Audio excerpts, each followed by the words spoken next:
We will see the beginning of the end of the nightmare of Obamacare. The Republican health care bill in the Senate is a piece of junk. This is a system that is crying out for reform and revision, and that's what we're trying to do. The longer the bill's out there, the more conservative Republicans are going to discover that it's not repeal.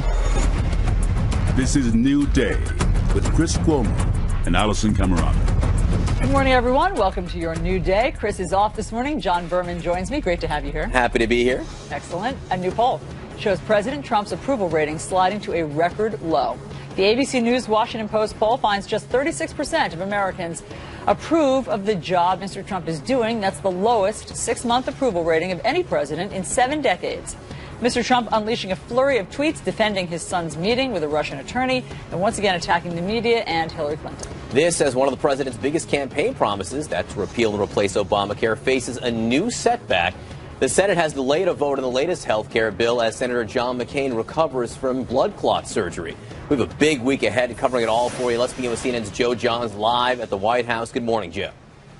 Good morning, John. President Trump is back in Washington, D.C., frankly hoping to turn the page after a week of revelations regarding Donald Trump Jr.'s meetings with that Russian lawyer. And now it does appear that the whole swirl of controversy over the Russia investigation, as well as the stalled agenda on Capitol Hill, continuing to affect the president's approval ratings. Congratulations, Mr. President. After nearly 6 months in office, President Donald Trump now facing the lowest approval rating in recent history. Just 36% approve of the president's performance in a new ABC News Washington Post poll, a 6% drop since the 100-day mark in April.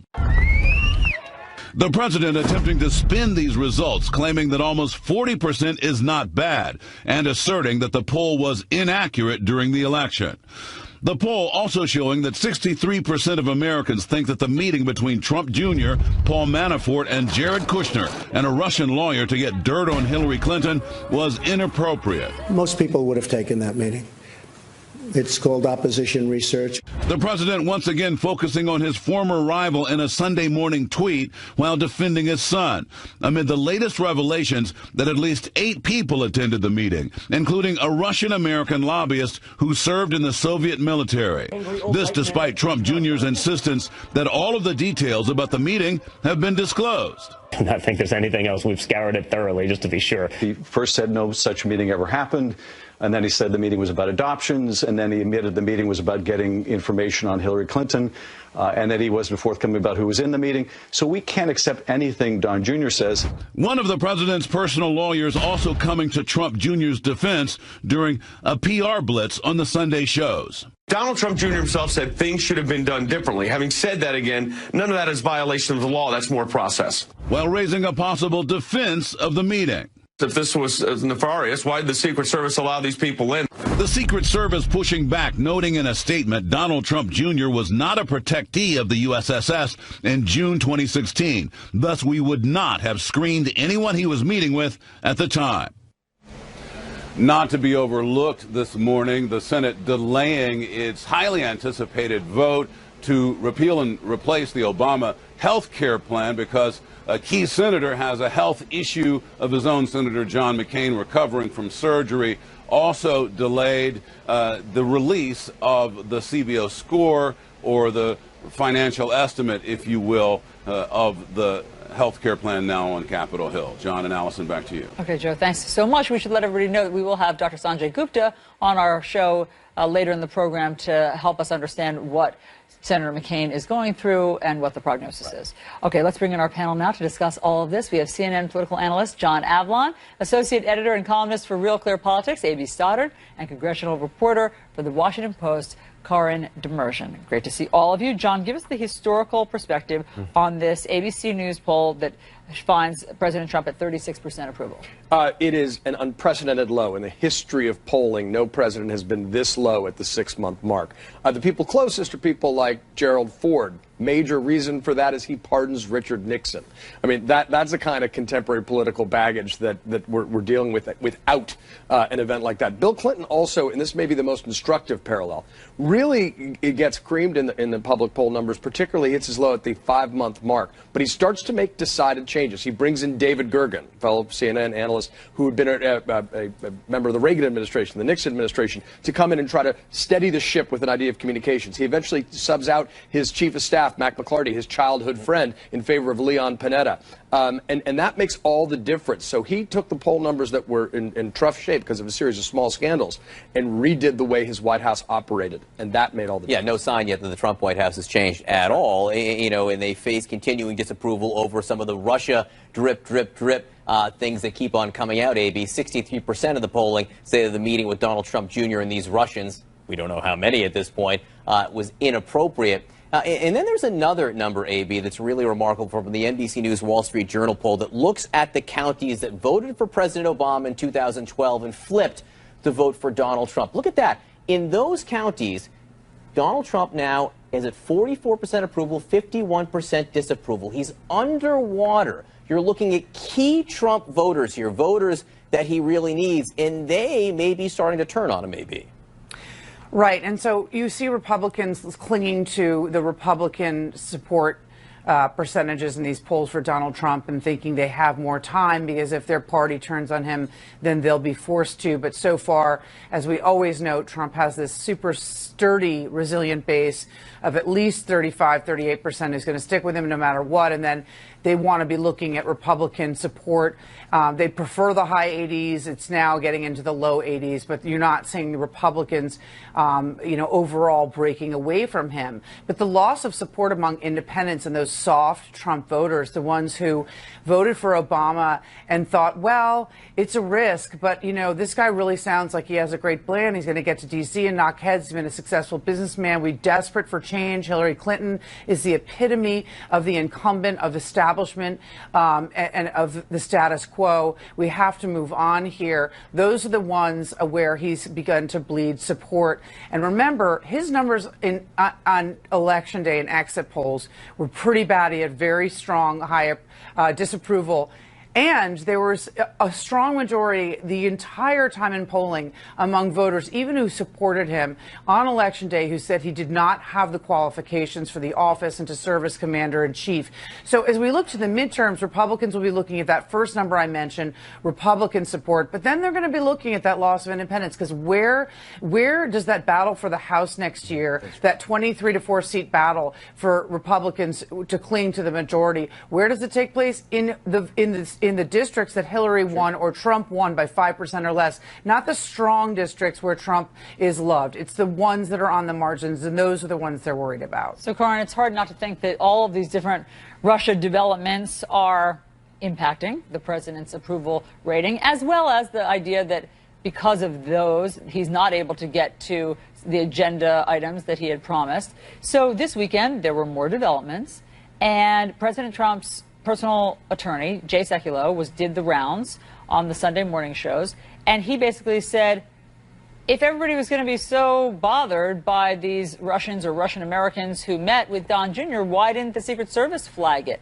They could have flagged it. They could have said, he shouldn't be meeting with these people. Secret Service has come out now in a highly unusual statement. I mean, they rarely talk. And said, no, we didn't know. Donald Trump Jr. was not a protectee of the Secret Service in June of 2016, they say. Thus, we would not have screened anyone he was meeting with at that time. Your thoughts? Right. Well, I mean, if we are to take what the president's lawyer said in the most generous light, then maybe you could say, well, because the meeting was in Trump Tower, if Trump was in Trump Tower at the time, there maybe have been some sort of guarding mechanism that the Secret Service was participating in. The idea that they were, had shut down the whole building, though, seems to, that seems to be further than they were going at the time, because people were coming in and out for other reasons than to meet with the president. So maybe in that situation, the Secret Service might have had some sense. But it's raising the question of, okay, if he's raising the Secret Service as a defense mechanism, does that mean that this got closer to Trump than we so far have known? Does that mean that maybe Trump was involved in the meeting or knew of the meeting or something like that, where the Secret Service would have had a heads up or been involved in some way? So is it just something that he let slip because it's a good sounding thing to say that makes it seem like the whole building was under Secret Service security lockdown, et cetera, because the president was there and nobody was going to get in or out without the Secret Service approving that? Or is it a little hint indication of maybe there's something else here that we don't know about, which is this has been a very big thing with the president saying he only found out about it a few days before it was public information that this meeting took place. If that's not the case, that means there's more obfuscation, and it raises larger questions because, again, this has become a really central piece of the case that many people are trying to make, that there was coordination between Trump's team and Russian operatives. And if that goes up to the president, that's a very, very different matter than the president's son. Yeah, look, the only thing Sekulow was trying to do was distract there and throw smoke. And what was remarkable is the Secret Service wasn't having any of it. They just said, "Nuh-uh, this is your issue. It's not our issue. You deal with it politically. It has no protection implications here." John Avalon, something else remarkable happened this weekend, which is that the Senate Republicans have delayed the vote on health care. Why? Because John McCain had surgery and is in Arizona recovering for the week. And we do send our best to John McCain and his family. Hope for the best for him over the coming weeks. He's been through a lot, so again, no question that he's going to come out of this okay. But the fact that one guy can't vote the way that Mitch McConnell wants him to vote this week means that this vote can't happen at all. It just shows how close things are. That's exactly right. So don't buy any spin that says it's a sign of strength and the bill will get stronger over time. That's never the case. If they had the votes, they'd be pushing forward. And we do wish John McCain all the best in this. But it's a sign of that. It's not just that the margins are bad. It's that they're underwater. We've heard, Susan Collins has said that there are even more senators who have real troubles. There are Republican governors coming out against the bill. And so you're, left to, Vice President Pence coming out saying that, the president, I believe that this bill won't hurt people on Medicare and Medicaid. And other Republicans are calling BS on that. So this is a bill in real trouble, and there's very little history of bills getting stronger over the August recess. AB, when you poke around on Capitol Hill, what's the thought? Is something going to be voted on next week? Well, there's a lot of concern, obviously, about the fact that you already have Collins and Rand Paul, Susan Collins and Rand Paul coming out against the bill, and that leaves you really right at the margin, with Vice President Pence being the 51st tie-breaking vote.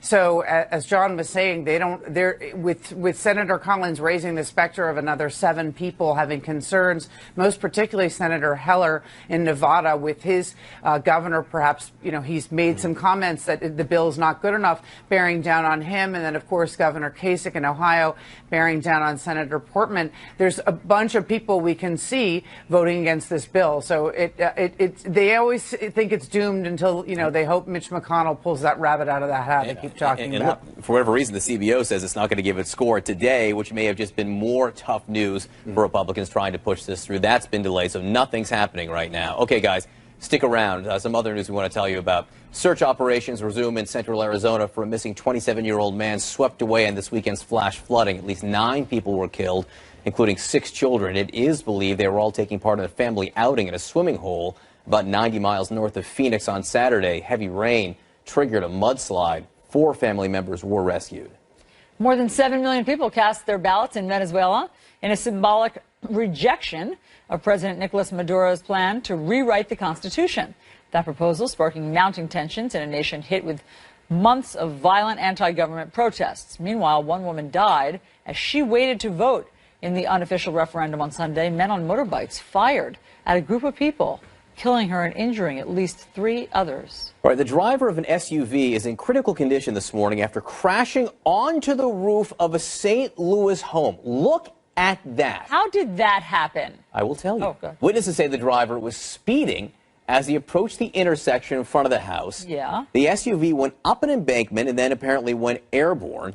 It took more than an hour for the fire department to rescue the man from the SUV. Fortunately, no one was home in the house at the time of the crash. How fast do you have to be going to make your SUV airborne?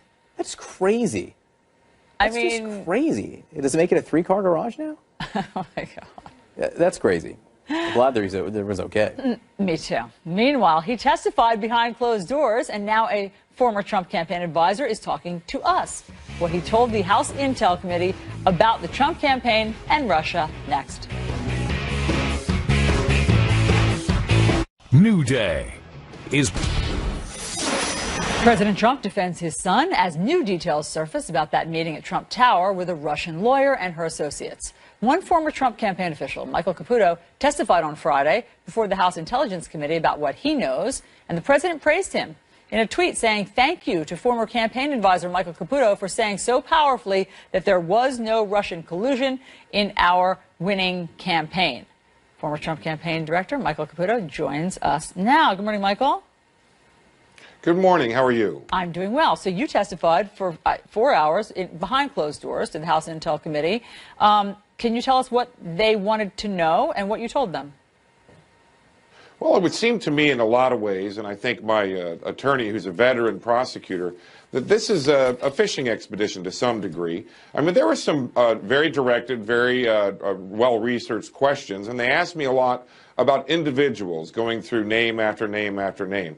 They also asked me about the 6-7 years I lived in Russia in the 1990s, which to me was rather a historical discussion and really had nothing to do with Donald Trump. But I think they were looking for the context that I brought to the campaign, and I was hoping that I was successful in clearing up the matter. Well, I think you were successful, certainly, in gripping and holding their attention, because Congressman Danny Heck said of your appearance, I will tell you that's probably the most fascinating 3 hours of time I have spent in my nearly 5 years in the United States House of Representatives. What was he referring to that was so scintillating? Well, I'm also fun to go have a beer with, but at the same time, there is no Russian collusion. I think it's a delusion, and I think while we had a nice discussion, and by the way, you know, this is an intimidating thing. I spent my time in the House of Representatives coordinating television coverage of committee hearings. I've been to and coordinated coverage of more than 100 of them, and you still don't know what you're going to get into when you get behind closed doors with the House Intelligence Committee. You know, it seemed like a pretty partisan operation before I walked in there, but every single member who was present, including Minority Leader Adam Schiff, were very polite to me, very direct, and very forthright with their questions. But I didn't have any notice that it was highly partisan. That's nice. So you came away believing that it's fair. That's very good for us to know. You resigned 11 days after what we now know took place there with this Don Jr., Paul Manafort, Jared Kushner meeting with this Russian attorney and her associates. Did you know about that meeting? No, I did not. And after I left the campaign headquarters to go to work at the convention on or about like June 1st, I went into a silo and into a command structure, and I reported to the campaign through the director of caucus operations at the convention, and it wouldn't be unusual for me not to hear about this kind of a meeting. Had you ever heard of Natalia Veselnitskaya? I've never heard of Miss Veselnitskaya. I've talked to people that I know trying to figure out who she is. None of them heard of her. I don't think that she's a Kremlin operative like they're saying. But she's someone who I never heard of until she was revealed in the media. If, when you had worked at the campaign, Don Jr. had come to you, knowing your work in Russia, and said, hey, I just got this email from a pal who says that this comes from the highest levels of the Russian government and that they have some dirt on Hillary Clinton that they'd like to give us, what would you have told him to do? I would have said, you know, kick it upstairs, kick it to the attorneys, kick it to the opposition research department to see if this is an appropriate or even worthwhile meeting. You know, you don't want those kinds of meetings to even come anywhere close to the president or to the president's family. I mean, any opposition research meetings, whether they come, no matter where they come from. You know, as an experienced campaign operative, I might have seen a red flag. But at the same time, you have to understand that the members of the family, I mean, this is the first time President Trump ever ran for office. Yeah. His kids were unfamiliar with it. And I can see how Don Jr. might make a mistake. And I appreciated his candor after this stuff broke and then broke again in a TV interview where he said it's something, if he had time, you know, could do it over again, he would do it differently. Yeah. I respect that. And I hear you that Don Jr. and his family are political neophytes. Check. We all understand that. But Paul Manafort isn't. Why was Paul Manafort in that meeting? Right. Well, I'll tell you, I know Paul for 30 years. I also know at that time he was getting upwards of 500 email messages a day. Paul probably did not read all the way down several inches into the string of the email. He received a meeting request from the president's son, and his job at that moment was to say yes and to go. The meeting didn't last long. I think the members, the people who were attending it realized the context of the meeting and ended it pretty quickly. Do you know the lobbyist who was in that meeting? Do you know the name? I think that this is the right name, Renat Akhmetchen. I don't know him. I've not heard of him, but there are a lot of Russian Americans who work in Washington, some at the highest levels of our government, some with the highest levels of security clearance, and also lobbyists who work on the margins of the government. It's not unusual to me that someone like him would have been in the Washington orbit. It seems a little odd that he'd be in that meeting, but Ms. Veselnitskaya was looking for a friend to take, and I guess she took him. I understand from some of the media reports he was wearing jeans and a T-shirt, so I don't think he was expecting to be there either. From your experience working in Russia for as many years as you did, and even coming into contact with Vladimir Putin, is it now your impression that Vladimir Putin was looking to somehow compromise or co-opt or play the Trump campaign? I think the Russian government looks to get involved in elections for every single one of the countries in the United Nations Security Council, at least, and probably many, many more. Our country does the same. It's important to note that in 1994, my government, the Clinton administration, sent me to Russia to get involved in their elections. So we we're do the same thing. I hear this from a lot of people. So yes. You think the U.S. is the same as Russia? You put those on an even par in terms of election meddling? I don't know if it's an even par because I'm not quite sure of what we do. I don't know if we hack or phish emails. I'm not quite sure what we do to get involved in election. I know the direct involvement, sending advisors to go in and work on partisan elections all around the world. You know, we saw President Obama send a team over to the Israeli election to tip that in favor of his favorite candidate. So it may be different. I'm not sure we're on par. But we both get involved in foreign elections in our own way to try to tilt them in our favor. And to sit there as you know, the Democrats and the committees wagging their finger as if this is something that only is done by the Russians, that just, you know, it's a dubious claim. Do you consider Russia a hostile foreign power? Of course not. When I heard that on the show this morning, it raised an eyebrow. You know, unless I woke up and I didn't hear the news, we're not at war with Russia. You know, I can remember when George W. Bush was trying to make things better in our relations. I remember Hillary Clinton giving a misspelled, you know, restart button to the former minister of the Russian Federation wanting to gain better relations. I think Donald Trump wants to have better relations with every country. I think we have an opening to have stronger relations, more peaceful relations, more productive relations, looking at things like ISIS and other really important issues with Russia. But and I think why the problem was it we have bad when with this Hillary Clinton investigation wanted is to reset? Why was it bad? This is the part that also confuses me from the Trump campaign. Why was it so bad if Hillary Clinton wanted to reset, but Donald Trump wants a reset and you guys approve of that? I didn't think it was bad that Hillary Clinton wanted to reset it. I was hopeful when she came with that red button. Unfortunately, it devolved like it did under George W. And I think in a new administration, as it comes in, that the idea that they want to have better relationships than the previous administration is not unusual. We have a unique opportunity here to have better relations with Russia and many other nations. But this investigation in particular is souring that opportunity. And I'd like to see them get to the bottom of these things as soon as possible. Yeah. And so very quickly, when Republicans in Congress, Lindsey Graham, John McCain, say that Russia is an adversary, you think that they're wrong? Absolutely. I'm on the other side of Lindsey Graham and John McCain. Best wishes to him in the hospital this week on many issues, especially foreign policy. These are neocons, as we know, and I'm not, even though I spent most of my youth working in programs like the Reagan Doctrine, fighting the Soviet Union's goals in Central America and Asia and other places, I see a unique opportunity here to work with Russia, not against Russia. We're not all, you know, we often are looking at different priorities as nations, but we have a lot in common, especially the people of the United States and the people of Russia. Let's not squander this opportunity. Michael Caputo, we appreciate you being on New Day and sharing your take on all of this. Thanks. Thank you. John. All right, the president's approval rating hitting a record low, but his base seems to be standing behind him. Swing voters, not so much. We'll dig deeper next. President Trump's approval rating at a record low for a leader 6 months into his administration. The Russia investigation making new twists and turns. And we just heard from someone who worked inside the Trump campaign and just testified before the House Intelligence Committee. Let's talk about it all. Joining us now, CNN political commentator Michael Smerconish. Michael, thanks so much for being with us. You know, Allison here, my colleague, just had a fascinating discussion with Michael Caputo, who was working inside the Trump campaign when that meeting between Don Jr.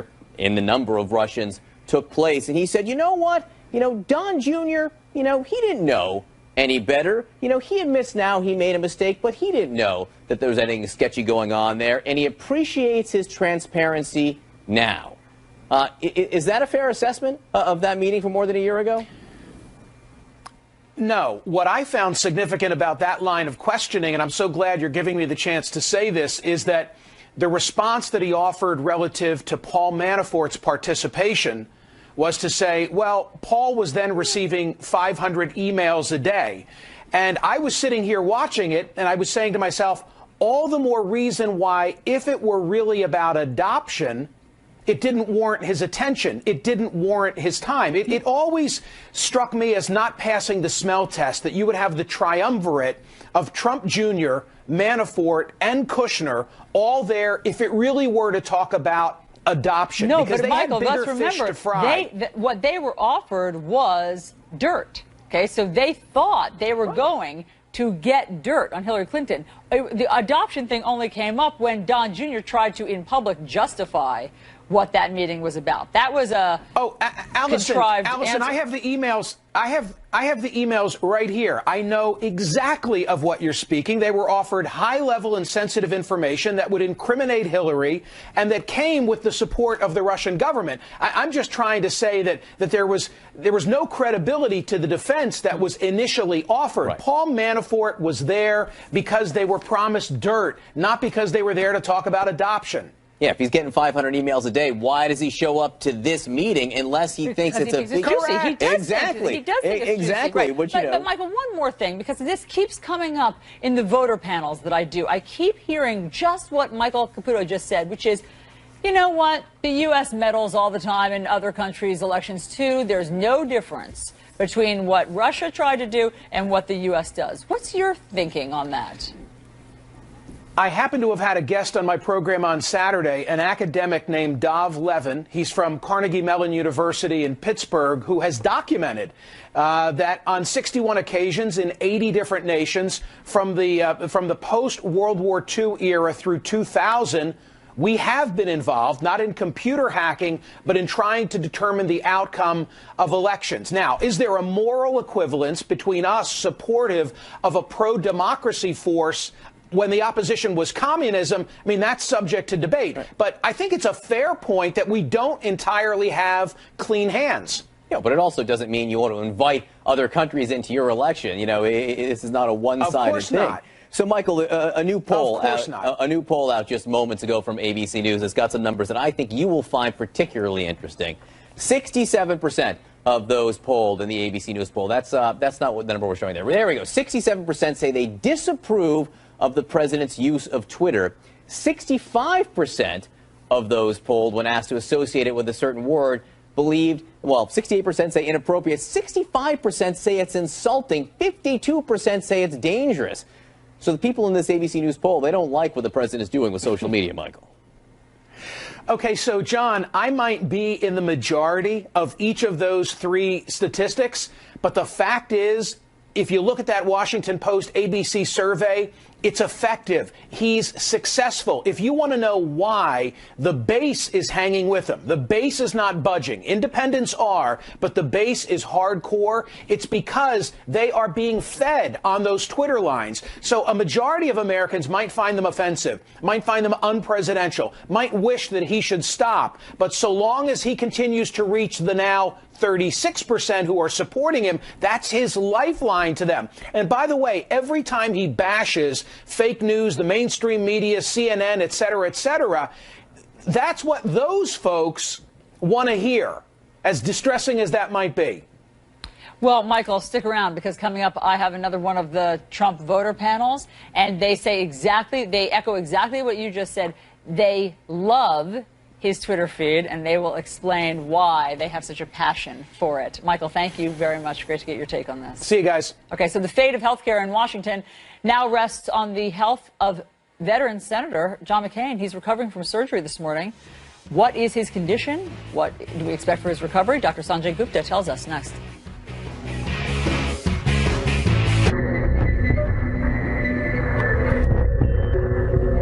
So the Republican push to repeal and replace Obamacare is on hold as Senator John McCain, who had expressed reservations about the bill, well, he's recovering from surgery to remove a blood clot above his eye. The senator's office says doctors ordered him to stay home for a week, but could his condition be more serious than we know? CNN chief medical correspondent Dr. Sanjay Gupta joins us now. And Sanjay, how serious is this? As an eyebrow incision, it sounds small, but is that the case? Yeah, I think it really was sounding small the way that it was described initially, an eyebrow incision to take out a blood clot.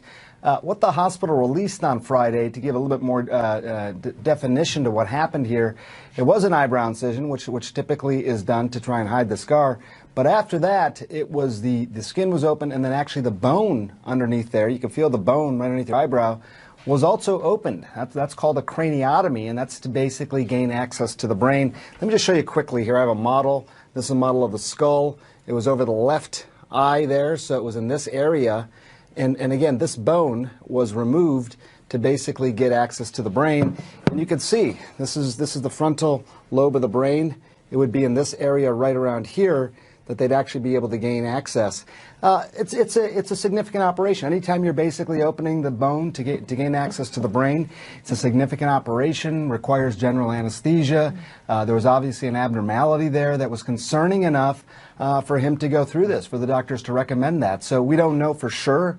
I'm not sure the final results have come back yet, but not an insignificant operation by any means. Sanjay, how do you think they figured out that he had a blood clot behind his eye? And I just want to remind people, remember there was that moment during the Comey hearing where Senator McCain seemed to be sort of way off message and confused. Let's just remind people of this moment.